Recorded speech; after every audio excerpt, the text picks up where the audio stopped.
children, regarding Chinese machine. This is the fourth class. Uh, this this belongs to unit 1 only. Chinese machine. This is the last class. So we are going to conclude this topic. We are going to have a conclusion on this Chinese machine topic. Listen attentively. Take care of yourself. Listen attentively. It was only in South Africa that I got over my shyness. So when he's being in England or when he's being in India, he never got over his shyness. షైనెస్ని ఆయన సిగ్గుపడే ఆ తత్వాన్ని అధిగమించలేకపోయాడు. So when his residence in India, when his residence in London, he was unable to overcome his shyness. But after going to South Africa, what he had done, though I never completely overcame it. Even then, after going to South Africa, he practiced there. He practiced his barrister in South Africa. Even then, after going to there also, he never completely overcame it. His hesitancy in speech remained in that way only. Even though he is a barrister, even though he have to speak, the profession itself is to speak, but he is unable to express his thoughts. But he is a good draftsman. How it has become? ఆయన అంత మంచి draughtsmen ఎలా అయ్యాడు అన్నదే చెప్తున్నాడు. Though I never completely overcame it. It was impossible for me to speak impromptu. It was impossible for me to speak impromptu. It was impossible for me to speak impromptu. Impromptu means without proper supporting. Without proper support, it was impossible for Gandhi to speak. So he is unable to speak without prompting.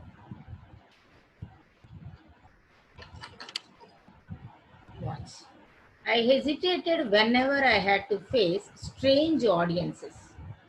I hesitated whenever I had to face strange. I already told you what is meant by hesitation.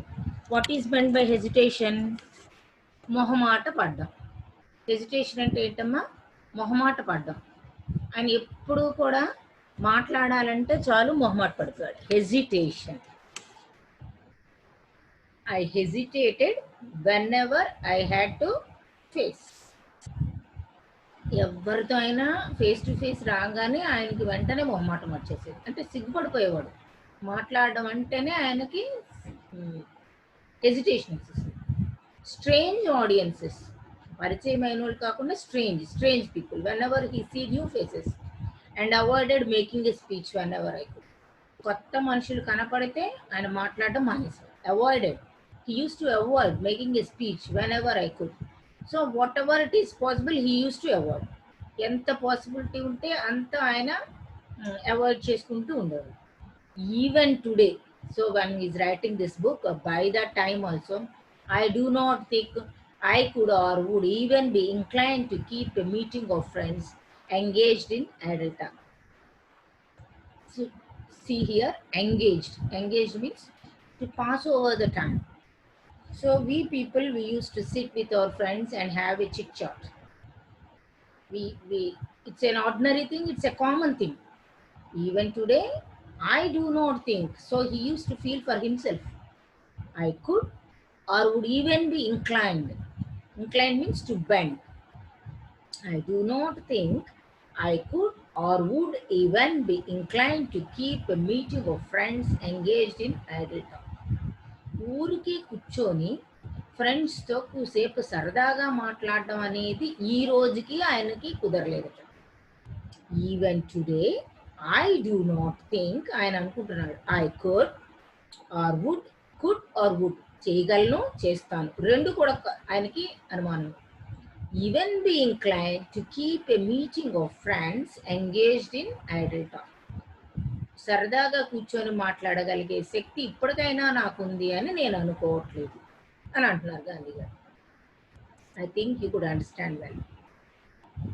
I must say I must say that beyond occasionally exposing to laughter, myself to laughter, I must say, ఖచ్చితంగా చెప్తున్నాడు, I must say అంటున్నాడు, that beyond occasionally exposing to me laughter.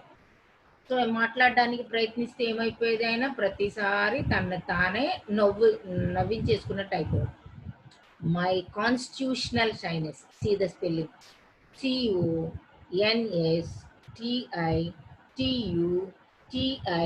CONSTITUTIONAL. Constitutional means కదలకుండా, కాన్స్టెంట్గా ఉండిపోవడం అంటే కదలకుండా ఉంటుంది. Constitutional shyness అతనిలో ఒక భాగం అయిపోయింది షైనెస్ అనేది.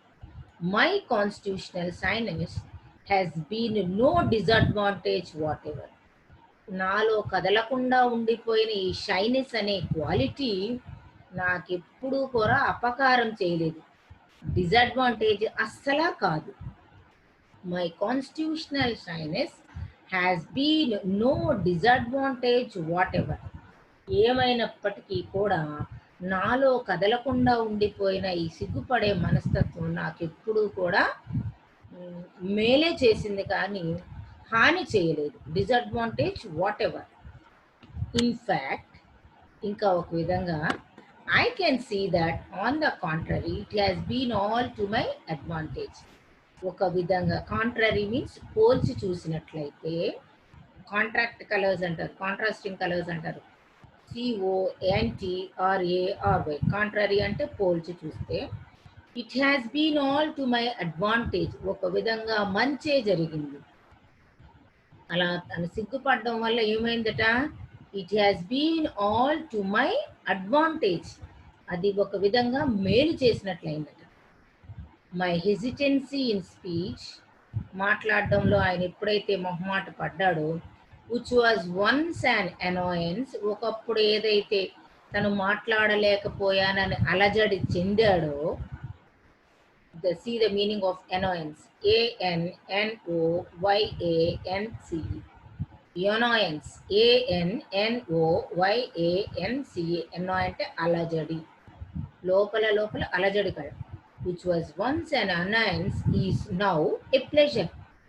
ఏదైతే మాట్లాడలేనని చాలా బాధపడ్డాడో ఆయన, ఒకప్పుడు దానికోసం ఆయన బాధపడ్డాడు. which was once an annoyance, ఒకప్పుడు అది నాకు అలజడి, but now it is a pleasure. ఎందుకు అంత ఆనందం కలిగిందో చూడండి.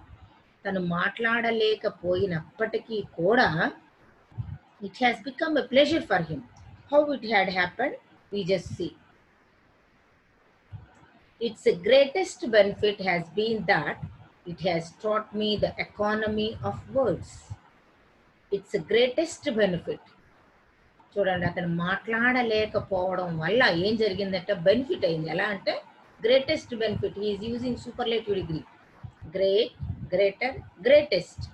Greatest benefit has been that it has taught me the economy of words. పదాల్ని జాగ్రత్తగా ఎలా ఉపయోగించాలి అన్నది అతను నేర్చుకున్నాడు. అది బెనిఫిట్ అనేది. పదాలని అంటే ఏ పదం ఎప్పుడు ఎలా ఉపయోగించి రాస్తే అది కరెక్ట్గా సెట్ అవుతుంది అనేదాన్ని ఆయన నేర్చుకున్నాడు. It has been the greatest benefit, it has taught me the economy of words. పదాలని జాగ్రత్తగా ఆర్థికంగా ఉపయోగించుకో, అంటే డబ్బు ఖర్చు పెట్టినట్టుగా జాగ్రత్తగా ఖర్చు పెట్టాడు, అంటే ఆ పదం అర్థవంతంగా ఉండేటట్టుగా ఉపయోగించడం నేర్చుకున్నాడు. I have naturally form the habit of restraining my thoughts. ఆలోచనల్ని అస్సలు మనం రెస్ట్రైన్ చేయలేము. కానీ గాంధీ గారు ఏం చేశాడట, మాట్లాడలేకపోవడం వల్ల naturally form the habit of, అది ఒక అలవాటు చేసేసుకున్నాడు, ఆలోచనల్ని కుదించడం. ఇలా చేస్తే ఎలా ఉంటుంది, ఇలా చెప్తే ఎలా ఉంటుంది, ఇలా రాస్తే ఎలా ఉంటుంది అనే దాన్ని, ఆలోచనని ఆయన ఒక ఫ్రేమ్వర్క్ తీసుకొచ్చేసాడు. And I can now give myself the certificate that a thoughtless word hardly ever escapes my tongue or pen. చూడండి ఎంత కాన్ఫిడెంట్గా చెప్తున్నాడు. And I can now give myself the certificate, తనకి తానే ఒక సర్టిఫికేట్ ఇచ్చేసుకోగలట. ఎలా అంటే దట్ ఎ థాట్లెస్ వర్డ్, ఏదో అనుకోకుండా అనేసాను అని అంటాం మనం, అలాంటి పదం ఎప్పుడూ అతను ఉపయోగించలేదట. I can give myself the certificate, చాలా కాన్ఫిడెంట్గా చెప్తున్నాడు ఏమని, that a thoughtless word hardly ever escapes my tongue or pen. ఏ రోజు కూడా నా చేతిలోంచి కానీ నా మైండ్లోంచి కానీ అయ్యో అనుకోకుండా అనేసానే ఈ మాట అనే అనే రోజు ఎప్పుడూ అతనికి తగలలేదట. Hardly ever escapes my tongue or pen. అనుకోకుండా రాశాను, అనుకోకుండా చేసేసాను అనే పదం ఎప్పుడూ అతనికి రాలేదు. I do not recollect ever having had to regret anything in my speech or writing. I do not recollect ever having had to regret. అయ్యో ఇలా చేశానేంటి అని. రెగ్రెట్ అంటే బాధపడడం, REGRET. Regret means to feel sad.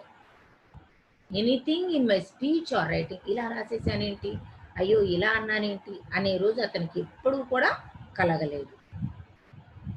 I have thus been spared many a mishap and waste of time. కాకపోతే అతనికి జరిగింది ఏంటంటే, spared many a mishap and waste of time. అంటే ఊరికే మాట్లాడి టైం వేస్ట్ చేయలేదు. జరగకూడని సంగతులు జరగకుండా కూడా అతను కంట్రోల్ చేసుకోగలిగాడు. I have thus been spared many a mishap. అయ్యో అనుకోకుండా జరిగిపోయినాయి అనే సంఘటనలు మాత్రం జరగనీయకుండా చేశాడు. అండ్ వేస్ట్ ఆఫ్ టైం అంటే ఊరికే మాట్లాడి టైం కూడా అతను వేస్ట్ చేయలేదట. Experience has taught me that silence is part of the spiritual discipline of a watery of truth. చూడండి, సెంటెన్స్ కొంచెమే ఉంది కానీ దాంట్లో మీనింగ్ చాలా ఉంది. ఎక్స్పీరియన్స్ హ్యాస్ taught me, అనుభవం అతనికి నేర్పింది ఏమని, that silence is a part of the spiritual discipline. ఆత్మనిర్భరతో ఉంటే, ఆత్మని మనం డిసిప్లిన్గా ఉంచగలిగాము అంటే it is nothing but the silence. మనం సైలెంట్గా ఉన్నాము అంటే it is the discipline in our self. మనలో మనకి డిసిప్లిన్ ఉన్నట్టు. And it is the votary of truth. అంటే మనలో జరిగేవన్నీ కూడా, మనకి ఏముంటే అవన్నీ కూడా అది కరెక్ట్, మనం చేసే పని ప్రతిదీ it is a oath of truth. మనం సైలెంట్గా ఉన్నాము అంటే it is nothing but the oath of truth.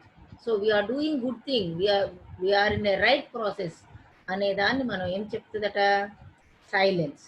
So to keep our self silence is nothing but the votary of truth. Proneness to exaggerate అంటే విషయానికి వచ్చినప్పుడు పాజిటివ్గా స్పందించడం, పైగా పాజిటివ్గా ఎగ్జాజరేట్ చేసి అంటే చిన్న విషయాన్ని పెద్దది చేసి చెప్పడం. అంటే నీ నీ నీ పట్ల నేను పాజిటివ్గా ఉన్నాను అనే దానికి ఇంత ఎక్కువసేపు మాట్లాడడం అనేది అతనికి రాదు. To suppress or modify the truth అంటే విషయాన్ని, ట్రూత్ని, నిజాయితీని సప్రెస్ చేయడం. విట్టింగ్లీ ఆర్ అన్విట్టింగ్లీ, ఇష్టం అయ్యి ఇష్టం లేక కూడా ఎప్పుడు ఆయన ఆ పని చేయలేదట. Is a natural weakness of man. మనిషికి సహజంగా ఉండే వీక్నెస్ ఏంటంటే చిన్న విషయాన్ని పెద్దది చేసి చెప్పడం, అంటే ట్రూత్ని సప్రెస్ చేయడం కోసంగా అలాంటి పనులు చేయడం. పోనీ అబ్బాయి నేను సరదాగా అన్నాను అన్నట్టు అలాంటి ఎప్పుడు కూడా ఏం చేయలేదు. So that he has become a strong man and silence is necessary in order to surmount it. ఇలాంటివన్నీ అధిగమించాలి అంటే మనిషి ఏం చేయాలట, కరెక్ట్గా ఉండాలి అంటే మనిషి తక్కువ మాట్లాడాలి. సర్మౌంట్ అంటే అధిగమించడం. SURMOUNT సర్మౌంట్ అంటే కనుక అధిగమించడం. A man of few words will rarely be thoughtless. His speech, he will measure every word. తక్కువ మాట్లాడే అతను ఏం చేస్తాడట, ఆలోచించి మాట్లాడతాడు. ప్రతి పదం కూడా ఆచి తూచి ముందుకేస్తాడు. తక్కువ మాట్లాడే వాళ్ళు ఏం చేస్తారు, ఎక్కువ మాట్లాడేవాళ్ళు ఆలోచన ఉండదు, గబగబా మాట్లాడేస్తుంటారు. కానీ తక్కువ మాట్లాడేవాళ్ళు ఆచి తూచి ఇది సరిపోతుందా సరిపోదా, నేను ఇలా అనొచ్చా అనకూడదా అని అందంగా చూసి మాట్లాడతారు. We find so many people impatient to talk. చాలా మంది చూస్తాం మనం, గబగబా మాట్లాడేస్తూ ఉంటారు. ఇంపేషెంట్, తట్టుకోలేరు వాళ్ళు ఇప్పుడు మాట్లాడేయాలి. There is no chairman of a meeting who is not pestered with notes for permission to speak. So ఖచ్చితంగా పెస్టర్ అంటే కనుక ఒత్తిడి తేవడం, పర్మిషన్ టు స్పీక్. ఖచ్చితంగా చైర్మన్ అనేవాడు మీటింగ్కి తన నోట్స్ తీసుకొనే వస్తాడు. And whenever the permission is given the speaker generally exceeds the time limit. ఎంత టైం అన్నా ఇవ్వు, వాళ్ళు చెప్పింది అవ్వదు, వాళ్ళకి ఎక్సీడ్స్. ఇచ్చిన టైంని దాటేసే మాట్లాడతారు. ఆస్క్స్ ఫర్ మోర్ టైం, ఇంకా ఏం చేస్తారు, ఆ నోట్స్ రాసుకొచ్చి ఇంకా టైం కావాలని అడుగుతారు. And keeps on talking without permission. ఇచ్చిన పర్మిషన్ టైం అయిపోయినప్పటికీ కూడా, ఎక్సీడ్ అయిపోయినప్పటికీ ఇంకా కూడా మాట్లాడుతూనే ఉంటారు. It's a wrong thing. What Gandhi expresses is talking talking exaggeratedly is also a wrong thing. All this talking can hardly be said to be of any benefit to the world. So ఇంత మాట్లాడినా ప్రపంచానికి దానివల్ల ఏమైనా ఉపయోగం ఉందా? మాట్లాడుతున్నాం బాగానే ఉంది, దానివల్ల ఉపయోగం ఏంటి, ఏముంది దానితోటి అని అంటున్నాం. It is so much waste of time. ఇంకా ఆయన విషయం చెప్పేస్తే it is so much waste of time. My shyness has been in reality my shield and buckler. My shyness, అతనుకున్న ఆ సిగ్గుపడే మనస్తత్వం నిజానికి ఏమైందట, అతన్ని ఒక కవచం లాగా కాపాడింది. బక్లర్ అంటే కనుక చూడండి, మనం బటన్స్ పెట్టుకునేటప్పుడు టైట్గా ఉండడం కోసంగా ఒక టైట్ ఫిట్టింగ్ ఉంటుంది, దాన్ని బక్లర్ అంటారు. సో ఒక విధంగా అది తన్ని చాలా జాగ్రత్తగా కాపాడింది. అతనికి షైనెస్ అనేది ఏమైపోయిందంటే ఇన్ రియాలిటీ, అన్నిసార్లు అతను నవ్వించబడినప్పటికీ కూడా అది ఒక విధంగా అతనికి ఒక కవచం లాగే పనిచేస్తుందంట. ఒక విధంగా it has become in reality his shield and buckler. It has allowed me to grow, it has helped me in discovering of truth. అంటే కరెక్ట్ జడ్జిమెంట్, ఇది కరెక్ట్, ఇది అవును, ఇది కాదు అనే దాన్ని తాను తన సెల్ఫ్ అసెస్మెంట్కి, తన సెల్ఫ్ జడ్జిమెంట్కి అది చాలా ఉపయోగపడిందట. సో అది గాంధీ గారు. సో ఫైనల్గా ఏం చెప్పాడు ఆయన, so my shyness has been in reality my shield and buckler. నిజానికి అతనికి ఆ షైనెస్ ఏం చేసింది, షీల్డ్ లాగా అతన్ని కాపాడు. That is the meaning of the lesson, shyness my shield. అతను రాయడం నేర్చుకున్నాడు. సో మాట్లాడలేకపోయినప్పటికీ ఏం చేశాడు, రాయడం నేర్చుకున్నాడు. సో పెన్నుకు ఉన్న గొప్పతనం ఏంటో చూడండి. Pen is mightier than the sword. The pen is mightier than the sword. The power of a pen is much larger than that of the sword. ఎందుకు ఎలా చూడాలి, which means the power of writing is stronger than the power of war, hatred and conflict. Hatred ante, what is meant by hatred? Hatred ante ఇష్టపడకపోవడం, hate చేయడం. Conflict అంటే, what is meant by conflict? ఒకళ్ళకొకళ్ళు పడకపోవడాన్ని conflict. Hatred అంటే ఇష్టపడకపోవడం, conflict అంటే ఒకరికొకరు పడకపోవడం. చూడండి, the power of pen is much larger than that of the sword, which means the power of writing is strong than the power of war, hatred and conflict. మీకు ఇది expansion కోసం చెప్తున్నాను. Pen is mightier than the sword అన్నది it is not to be dealt with the lesson. We have completed the lesson. Just I'm explaining the pen is mightier than sword. Gandhi గారికి sword కన్నా కూడా pen ఎంత mighty అయిందో చూడండి. What is meant by mighty? The mighty strength is nothing, will be none other than nothing but God. గాడ్కి ఒక్కడికే mighty strength ఉంటుంది, ఇంకే స్ట్రెంగ్త్ ఎవ్వరికీ ఉండదు. The mighty strength is only with the God. అంటే గాడ్కు ఉన్నంత శక్తి పెన్నులో ఉందట. While the power of sword ends with death. కత్తితో మనం ఏ యుద్ధం చేసినా లాస్ట్కి ఏమవుతుంది, డెత్ ఎండ్ అవుతుంది. ఆ డెత్ వల్ల ఏముంటుంది, లాస్ ఉంటుంది అండ్ డిస్ట్రక్షన్, నాశనము, లాస్, డెత్, ఇవన్నీ కూడా స్వర్డ్తో పనులు. The power of pen brings an inspiration, motivation and transformation to the soul. కానీ పెన్ ఏం చేస్తుందట, ఇన్స్పైర్ చేస్తుంది, అంటే ఉత్సాహాన్ని కలిగిస్తుంది, మోటివేట్ చేస్తుంది. ట్రాన్స్ఫర్మేషన్ మీన్స్ ఒక రూపంలో ఉన్న మనిషిని ఇంకొక రూపంలోకి తీసుకొస్తుంది, ఆలోచింపచేస్తుంది. పెన్ ఏం చేస్తుందంటే ఇన్స్పైర్ చేస్తుంది, మోటివేట్ చేస్తుంది, ట్రాన్స్ఫార్మ్ చేస్తుంది. ఎవరిని? ఆత్మని. A sword conquers the physical existence of man. కత్తి ఏం చేస్తుందంటమ్మా, conquers the physical existence of a man. కత్తి మనుషుల్ని అంటే ఇంత దూరం తను శాసిస్తాడు. While the men conquer the mind and heart of the people. కానీ పెన్ ఏం చేస్తుంది, mind and heart of people, మనుషుల యొక్క మనసుల్ని దోచేస్తుంది. వాళ్ళ మైండ్ని, వాళ్ళ హార్ట్ని పెన్ను కాన్కర్ చేస్తుంది. Control over people should be achieved through their mind and not against their will at force. బలవంతాన కత్తి చూపించి మనం లోపరుచుకోవడం అనేది తప్పు.